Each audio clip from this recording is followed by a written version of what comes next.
Did you know that climate change disproportionately impacts women and girls? Women and girls in rural parts of Africa spend 40 billion hours a year collecting water. This is mainly caused by climate change, pollution, and overpopulation. Girls' time spent collecting water is time taken away from school, denying girls a chance to build a better future. Listen to the experience of this 13-year-old girl who wakes up every day at 6 a.m. to collect water for her family. Ana Uzaiya Idris, shekaru na 13, ɗebowa ruwa sau ɗaya da safe, amma nisan gurin ya fi nan da gari, nisan yi.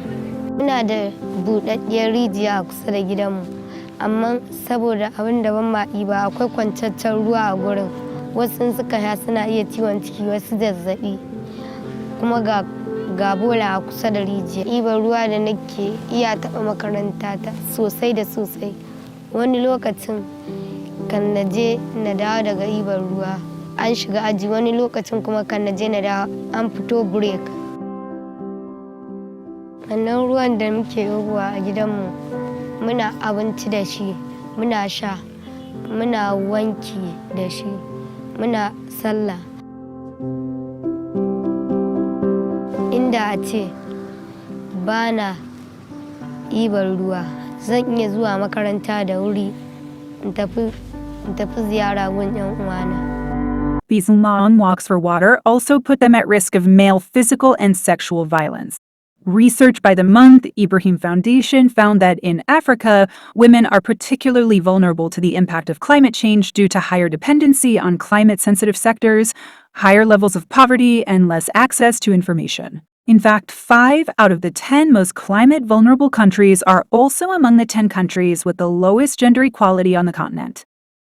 Carbon Brief found that women are more likely to be affected by 4 out of 5 major areas that are impacted by climate change in Africa: death and injury from extreme weather, food insecurity, mental illness, and poor reproductive and maternal health. The Gender Snapshot 2024 report indicates that by 2050, climate change may push up to 158 million more women and girls into poverty, 16 million more than the total number of men and boys. Even today, 47.8 million more women face food insecurity and hunger than men. Sexism goes beyond women and girls. Even hurricanes aren't safe from it. Hurricanes that are given female names are significantly more deadly than hurricanes with male names.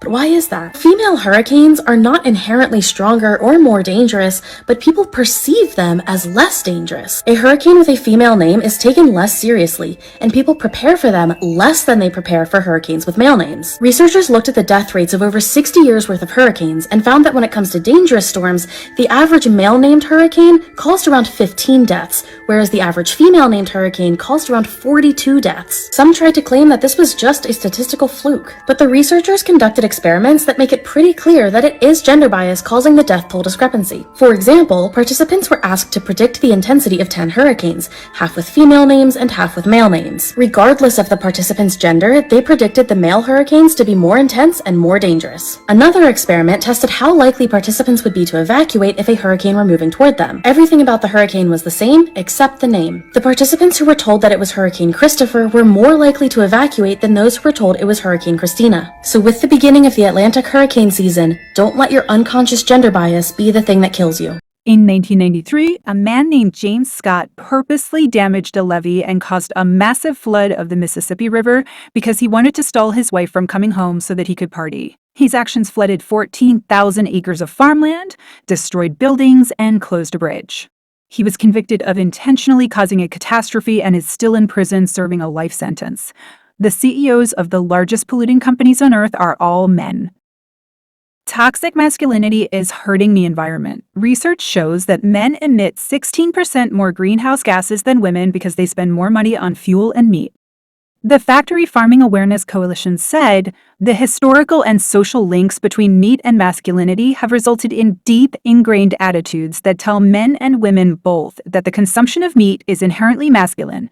Conversely, the consumption of plant-based products is inherently feminine. Gender roles are impacting emissions.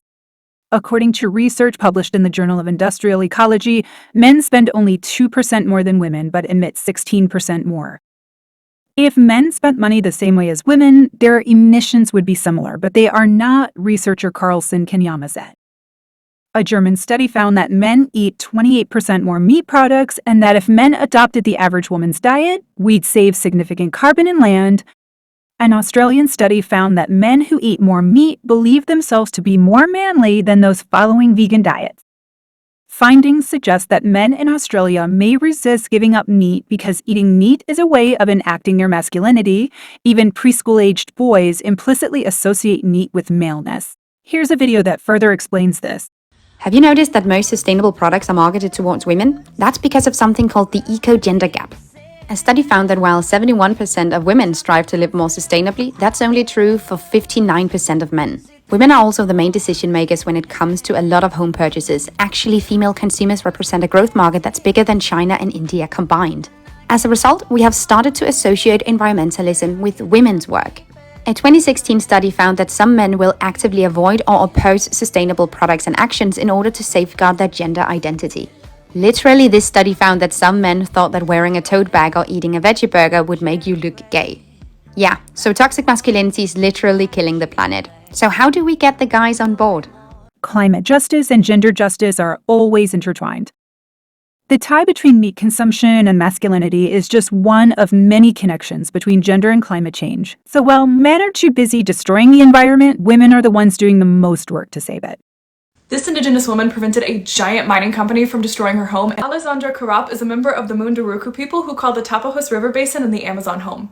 Growing up, Alexandra watched her homelands become overrun with outsiders trying to illegally mine and log the rainforest. But instead of giving up, she took action by partnering with other Munduruku women by taking over responsibility of protecting their people, which typically was the man's job. Together, these women organized grassroots demonstrations in their communities and then presented evidence of environmental crimes committed by logging and mining companies to the Brazilian government.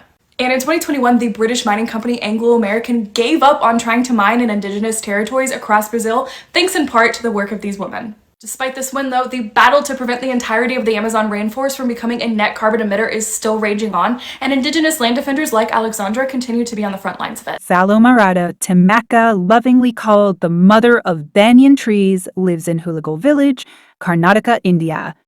Despite facing challenges like mocking from her neighbors for not having kids, found joy in raising banyan trees as her own children. In 1950, Tamaka started planting and caring for these grand trees. With determination and limited resources, she chose the Kadur Road to start her green project. Maka dug pits, chose suitable saplings, and planted 300 of them along the roadside. To protect her children from grazing cattle, she surrounded them with thorny bushes and fetched water from afar to quench their thirst. Maka's efforts paid off. Her hard work earned her national recognition, including the prestigious National Citizens Award for Social Forestry from the President of India. The trees she nurtured are valued at a staggering 85 crores, showing the huge impact of her work on the environment and economy. Overall, Tamaka planted 384 banyan trees with an asset value of approximately 1.5 million rupees. The Karnataka government now manages these trees, ensuring her legacy continues for generations. Here's another instance of a woman fighting to preserve and protect nature. This woman certainly deserves a monument in her lifetime. Julia Hill lived for 2 years at the top of a tree, 200 feet off the ground, without once coming down. In 1997, a major Californian company started cutting down an ancient forest with trees thousands of years old to manufacture chairs.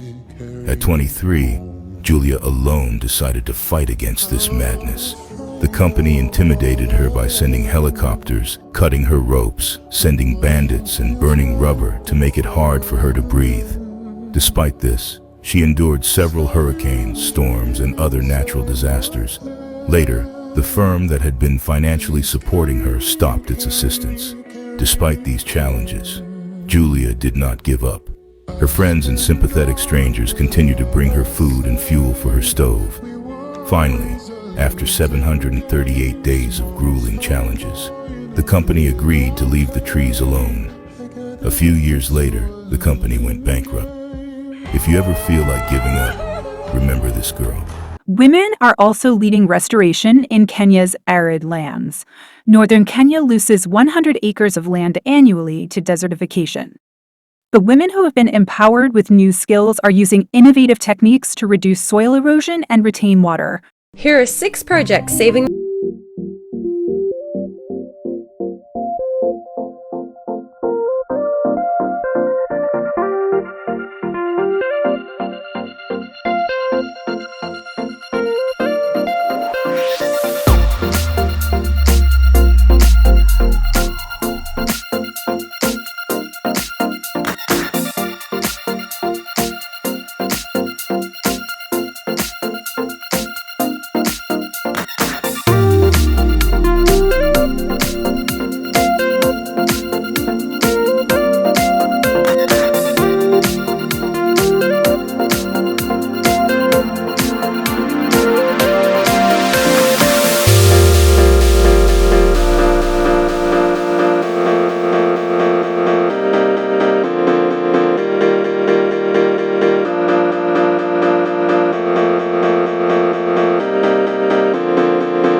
solve the climate crisis, we need to identify and address the intersecting issues, including patriarchy and capitalism and overconsumption.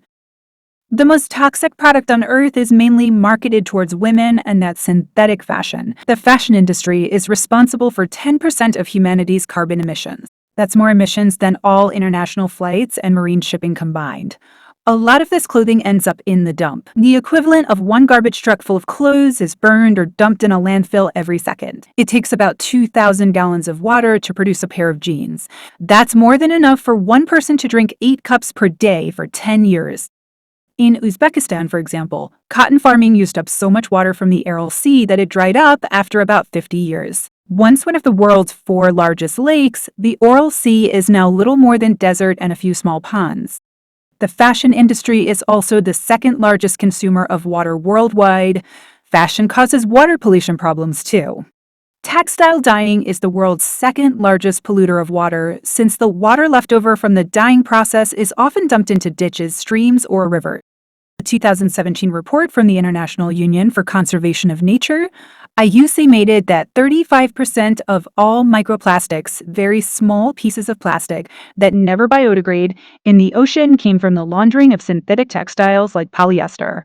The most toxic product on Earth, synthetic fashion. Materials like polyester, nylon, lycra, spandex, acrylic are made of petroleum, coal tar, plastics, pesticides, chemical dyes, bleach, PFAs, phthalates, formaldehyde, and 8,000 other toxic chemicals are the main ingredients in 70% of all clothing made today. And these toxic garments leach directly into our skin and get into our bloodstream within minutes of wearing. The toxic process to produce these poisonous pieces kills thousands every year. From the toxic dumping of chemical and dye waste into the rural rivers in parts of the world without a voice, buildings collapsed due to unsafe working standards in places like Bangladesh, not to mention the workers breathing in and touching these toxic poisons all day, every day. It is a problem so gigantic, I took 2 seasons off with my 12-year-old brand to find a solution and spark us all to be the change. This is just the beginning of my fight in the fashion industry. Every inch of my body aches to be left alone to clean beaches and begin pollution recycling programs in impoverished countries who need our help most. If we extended the life of our clothes by only 7 months, we could cut waste by half. When buying new clothes, ask yourself whether you're going to wear that item at least 30 times. If not, is it really worth buying? Buy better quality clothes that will last longer and support local designers or sustainable brands. There are so many sustainable clothing brands you can support, like Pickle, for example. It's an app where you can rent clothes from people in your area. It's kind of like thrifting. This would be a great alternative for women into fast fashion because you can just wear the clothes once and then send it back, so it's also very affordable. Thank you if you watched till this point. Please make sure to leave a like and subscribe. I'll see you in my next video.